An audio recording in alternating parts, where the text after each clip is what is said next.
Pemirsa, pelaksanaan KTT G20 di Indonesia menjadi ajang promosi kepada dunia bahwa Indonesia kaya akan budaya, adat istiadat, dan kuliner. Indonesia menjadi sorotan dunia selepas perhelatan akbar konferensi tingkat tinggi KTT G20 yang sukses terselenggara di Bali pada 15 hingga 16 November 2022 lalu. 17 pemimpin negara anggota G20 yang hadir banyak memuji Indonesia sebagai tuan rumah. Tidak hanya itu saja, keindahan alam Pulau Dewata dan keramah tamahan warga Indonesia juga menjadi daya tarik dan membuat para delegasi yang hadir di KTT G20 merasa nyaman. Dalam acara gala dinner, para tamu diberi suguhan penampilan tarian dari berbagai daerah sambil menikmati hidangan khas Indonesia. Untuk mendukung KTT G20, Kementerian Pariwisata dan Ekonomi Kreatif Kemenparekraf memberikan dukungan berupa program khusus bagi pasangan para kepala negara yang hadir. Hal ini tentunya sebagai ajang promosi kepada dunia untuk meningkatkan pariwisata Indonesia. We are truly proud at this defining moment. Presidensi G20 di Bali sudah berakhir, tetapi pandemi belum berakhir. Mampukah pariwisata dan ekonomi kreatif Indonesia bangkit kembali? Dan seperti apa pengembangan pariwisata yang inklusif, tangguh, dan berkelanjutan?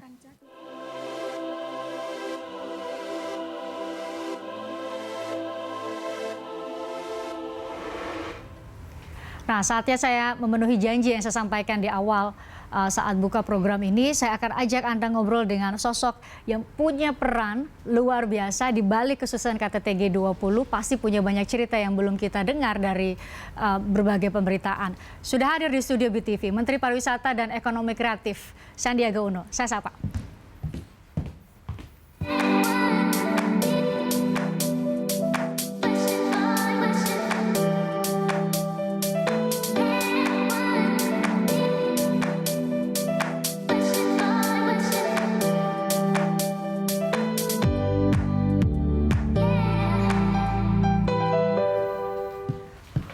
Wah, setelah mendatangkan Bang Sandi, saya berasa, wah saya harusnya pakai baju begini nih. Ini apa bajunya? Ini untuk menghormati Pak Primus, karena Pak Primus dari Flores. Pak Primus itu adalah pemimpin redaksi Investor. Betul, sahabat saya, dan saya waktu janji mengunjungi BTV yang baru ini dengan tampilan baru. Saya akan kebetulan juga menjadi destinasi super prioritas. Super prioritas, ada 5 ya? Ada 5 super prioritas. Ada 5, dan saya ingin sebetulnya terima kasih atas undangan ini. Tapi untuk KTT G20 sebetulnya sosok utama yang berhasil menyelenggarakan G20 itu Pak Jokowi, dan beliaulah yang memberikan arahan kepada kita. Saya ini maunya undang Pak Jokowi. Saya ini pion kecil di antara begitu banyak struktur. Ada Pak Menko Luhut, ada Bu Sri Mulyani, ada Bu Retno, ada Pak Gubernur BI, Pak Peri, itu yang pimpinan-pimpinan kita, ada Menteri Seknek Prof Pratikno. Kita semoga didengarkan, bisa datang Pak Jokowi bicara mengenai kesuksesan KTT G20, tapi di hadapan saya ada Bang Sandi, bisa mau bicara mengenai, karena Bang Sandi itu sebutkan, kita punya lebih dari 7 triliun ya kemarin ya di Bali, kemudian ada 33.000 angkatan kerja atau daya serap ya, lapangan kerja baru. Itu kan momentum. Tapi pertanyaannya adalah gimana caranya untuk menjaga jangan sampai momentum kepercayaan. Logika orang awam kan, kepala negara saya saja datang ke Bali, gimana saya? Artinya kan butuh pengamanan lebih, tapi berarti Bali sangat aman, Indonesia sangat aman. Bagaimana menjaga kepercayaan ini supaya berdampak jangka panjang? Mas Andi sudah punya. Jadi KTT G20 ini betul-betul strategis dan ini bersejarah. KTT G20 membawa suatu nuansa baru, dan ini saya dengar sendiri dari Presiden Biden. Dia menyampaikan bahwa Indonesia bukan hanya kaya sumber daya alam, memiliki keindahan pemandangan, memiliki keramah tamahan masyarakat, tapi yang paling penting dia ucapkan sebelum dia berangkat untuk naik di Air Force One itu, bahwa Indonesia punya kepemimpinan, leadership ya, yang bisa menginspirasi. Sehingga akhirnya G20 ini menjadi bukan hanya ajang suksesnya penyelenggaraan, tapi juga bagaimana substansi G20 yang dituangkan dalam deklarasi ini bisa menjadi sebuah pemicu lembaran baru di tengah suasana global yang penuh ketidakpastian, penuh volatility, penuh ketidakjelasan, juga kompleksitas pasca pandemi, ada tentunya geopolitik isu, ada kegelapan, kesuraman ekonomi, tapi Indonesia ini betul-betul menjadi secercah cahaya, titik terang. Kita bangga sekali mendengar narasi itu ya. Saya merinding sekali. Saya betul-betul terharu melihat bagaimana Indonesia ini sekarang dipandang sebagai bangsa yang besar, dipandang sebagai bangsa yang mampu memimpin negara-negara adidaya itu. Bang Sandi bisa dapat feel-nya karena Bang Sandi itu menjadi pendamping Pak ya? Boleh Presiden juga Biden. Dipanggil Pak Biden juga boleh. Presiden Biden ya. Jadi Bang Sandi ini menemani Presiden Biden saat kedatangan sampai ke kepulangan. Nah, bisa cerita ada nggak kira-kira Presiden, kalau kami kan masyarakat tahu melihat penampilan Presiden Biden ya di dalam setiap acara formal pemberitaan dari Amerika dan berbagai media. Jadi mungkin ada nggak cerita yang pertama yang unik, saya tuh tentunya ekspektasinya karena beliau lanjut usia, sosoknya seperti apa itu saya pikir oh kira-kira begini. Ternyata saya salah. Beliau sangat energik.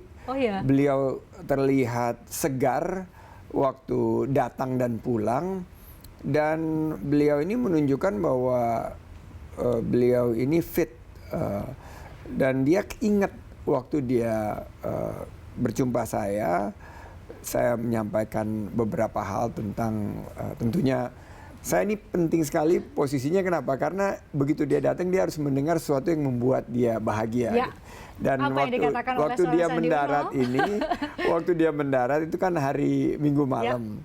Selasanya ini dia baru bisa menangkan pemilu sela. Ada beberapa daerah yang dia menangkan gitu, yang mestinya semuanya hilang dari Partai Demokrat. Nah, saya ucapkan selamat. Dan saya ucapkan selamat juga tentang ekonominya. Dan ada satu videonya yang viral sekali yang dia sambil makan es krim menceritakan tentang ekonomi Amerika. Dia senang sekali dan dia ternyata Sandi Uno tahu nih. Dia pikir wah ini yang menyambut nih cukup update dengan keadaan di sana, dan itu yang saya tangkap. Dan selama berkegiatan di sana dia rileks sekali, dia sempat berjalan di pantai Nusa Dua. Oh ya? Dan yang menarik dia sampaikan kepada saya sebetulnya pengen lebih lama di sini.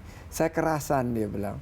Dan ini negara indah sekali dan kamu tuh beruntung tinggal di Indonesia, terutama di Bali.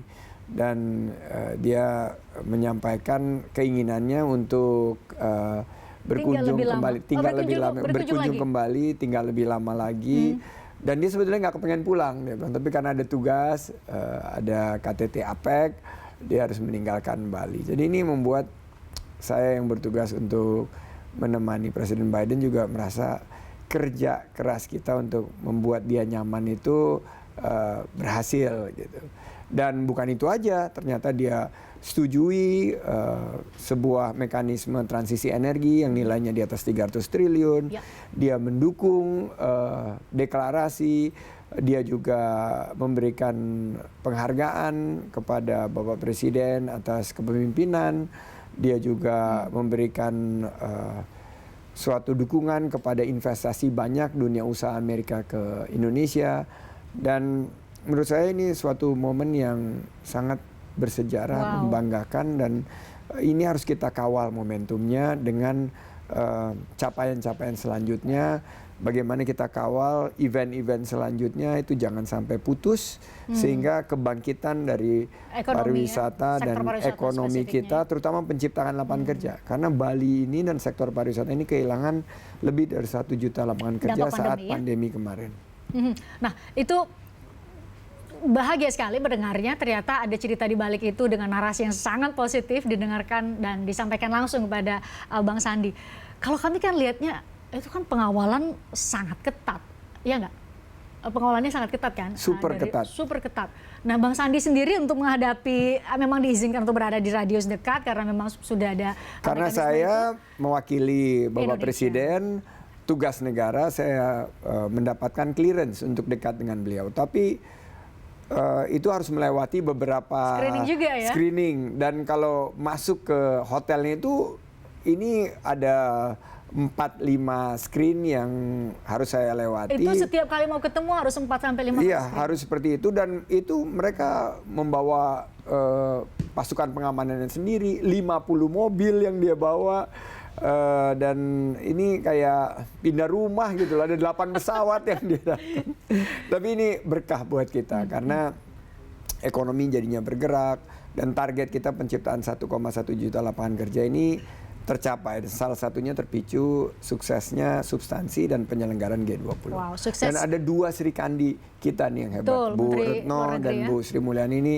Mereka berdua dengan persahabatan 43 tahun ini yang juga membawa begitu banyak dampak yang positif. Positif ya. Dan lobby-lobby, kalau perempuan yang lobby itu kayaknya Jago ya. jago gitu loh. Kita Dapat semua beberapa negara yang dapat semua tadinya. karena ekspektasinya itu nggak pernah setinggi itu. Karena dengan keadaan geopolitik seperti sekarang ini, orang nggak memiliki ekspektasi yang tinggi terhadap G20. Tapi ternyata begitu Indonesia bisa menggolkan deklarasi ini betul-betul dapat acungan jempol. Yang mau Bang Sandi bilang kepada kami adalah bahwa yang kami lihat di layar tampak semua rapi sekali, ada Leaders Declaration, semua tampak lancar, ada orang-orang yang bekerja sangat ekstra keras untuk bisa mewujudkan semua itu. Bang Sandi menyebutkan tadi beberapa nama, berarti koordinasi antar seperti dengan Bu Menlu, dengan menteri-menteri lain itu rutin sekali atau sangat rutin. Khusus untuk G20 ini rapat dipimpin Pak Menko Luhut, Pak Menko Erlangga.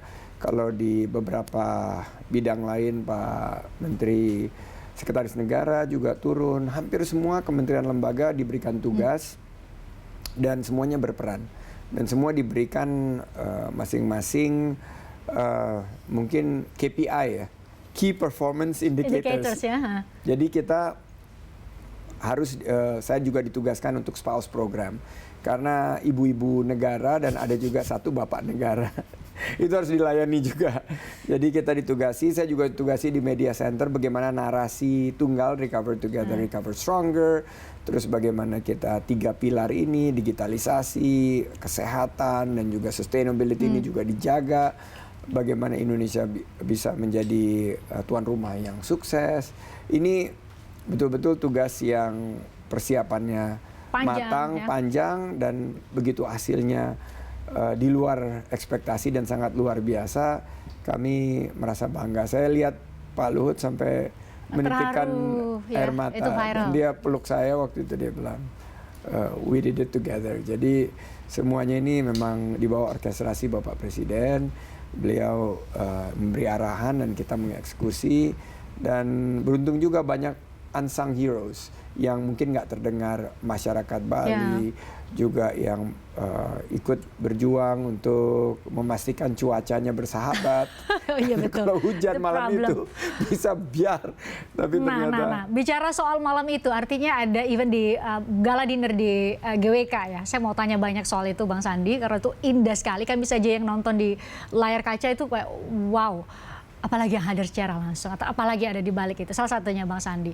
Itu satu. Yang kedua, tadi mungkin pesan dari Bang Sandi adalah berarti kami tuh harus bilang terima kasih kepada semua pihak ya. Karena semua itu adalah hasil kerja semua pihak. Ya, betul terima ya, Bang kasih Sandi, dan kami juga mohon maaf kepada masyarakat yang mungkin sempat terganggu perjalanannya, persiapannya. Karena G20 ini pasti ada ketidaknyamanan, hajatan bersama ya, Bang Sandi, bersama, dan mungkin ada yang secara tidak sengaja kami dalam mempersiapkan ini mungkin memprioritaskan sesuatu dan akhirnya sampai misalnya lalu lintas terganggu atau bandara sempat ditutup beberapa jam kalau ada mendaratnya kepala negara atau berangkatnya kepala negara. Ini tentunya kita berterima kasih kepada masyarakat, kepada seluruh pihak yang terlibat, tapi juga kita seandainya ada suatu tentunya rasa yang tidak nyaman selama berlangsungnya G20 kami mohon maaf.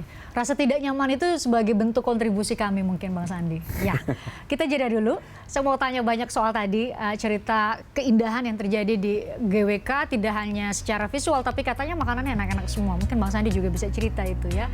Sesaat lagi di Obrolan Malam.